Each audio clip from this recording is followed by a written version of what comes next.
ખાતરની અછતને લીધે વલસાડ જિલ્લાના ખેડૂતોને હાલાકી। ખાતરની એક બેગ લેવા માટે ખેડૂતો કલાકો સુધી લાઇનમાં ઊભા રહેવા માટે મજબૂર।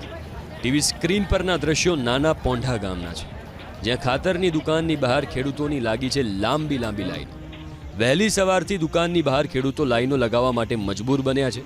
જિલ્લાની મોટા ભાગની ખાતર ડેપો પર પૂરતા પ્રમાણમાં જથ્થો ઉપલબ્ધ નથી।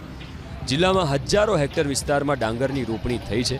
આ સમયે ખાતરની તાતી જરૂર હોય છે, તેમ છતાં પૂરતા પ્રમાણમાં ખાતર ન મળતા ખેડૂતોને પાક નિષ્ફળ જવાની ચિંતા સતાવી રહી છે।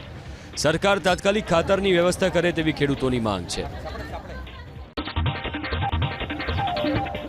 ખાતરની અછતને લીધે વલસાડ જિલ્લાના ખેડૂતોને હાલાકી। ખાતરની એક બેગ લેવા માટે ખેડૂતો કલાકો સુધી લાઇનમાં ઊભા રહેવા માટે મજબૂર। ટીવી સ્ક્રીન પરના દ્રશ્યો નાના પોંઢા ગામના છે, જ્યાં ખાતરની દુકાનની બહાર ખેડૂતોની લાગી છે લાંબી લાઈન। વહેલી સવારથી દુકાનની બહાર ખેડૂતો લાઈનો લગાવવા માટે મજબૂર બન્યા છે।